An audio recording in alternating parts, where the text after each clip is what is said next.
Ka shumë njerëz të cilët mendojnë se teatri do të ishte po ashtu Egli një shtys shumë e mirë sa i përket asaj për cilën ti ke studiuar dhe le të themi që 2026 ndoshta mund të vi me një film, sepse nëse vendoset që skenari është i mirë, besoj filmi do shfaqet ditën tjetër. A ke një regjisor të preferuar i cili mund të të çonte në teatr, sepse funksionon shumë besoj për ty edhe kjo kimia e atij që drejton një projekt?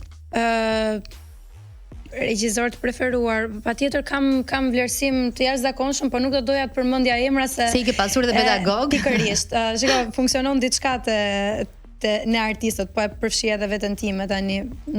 Jo për mungesë modestie, po meqense jam në botën e artit, funksionon diçka në rrethin tonë që jemi pak vulnerabël, ne jemi një çik kështu delikat, kupton? Dhe i ngel një çik hatri zakonisht artistëve, marrin pak personale. Okej. Kështu që nuk do edhe në teatr do ta konsideroje. Un kam luajtur në teatr dhe patjetër që do vazhdoja të luaja me shumë dëshirë në teatr sepse është jashtëzakonshëm. Teatri është art i jashtëzakonshëm, është i prekshëm. Është vërtet tjetër ndjesi. Është tjetër ndjesi. Skena e teatrit. Është vërtet. Me komentet negative Egli, jam mësuar. Po moso, po desh. Do mësohesh, nuk është të mëson vet rutina. Domethënë si përballon ti komentet negative? Ta prishin ditën ndonjëherë apo thjesht i ke futur një mendje të lehtë?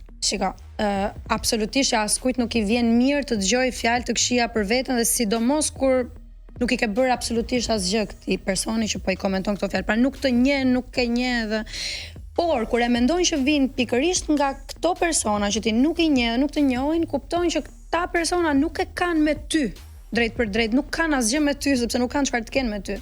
Mendoj që e kanë frustrim të vetin, duan ta shprehin diku atë që mendojnë, gjejnë formën e tastierës dhe e bëjnë, po kjo nuk praktikisht kjo gjëja nuk të ndikon fare në jetën tënde. Dhe nuk duhet në fakt të Kam ndikoj. lexuar shumë komente, në fakt punim që më ka bërë përshtypje ishte atë ka ndryshuar gustot pas Big Brother, ke do një tipologji sa i përket një mashkulli? Se sa do të pyesja gustot në lidhje me çfarë? Me një mashkulli. Me ushqimin.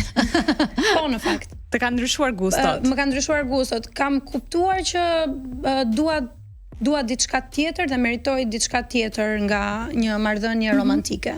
Sepse e njoh veten time, e di çfarë njeriu jam, e di sa shumë bëj dhe sa shumë jap tek një njeri dhe meritoj të marr të njëjtën vëmendje. Të njëjtën, nuk po them më tepër, pse jo edhe më tepër, sepse jemi vajza dhe meritojmë në fund ditës, po të paktën të njëjtën dashuri dhe të njëjtën pastërti që duroj. Që jep.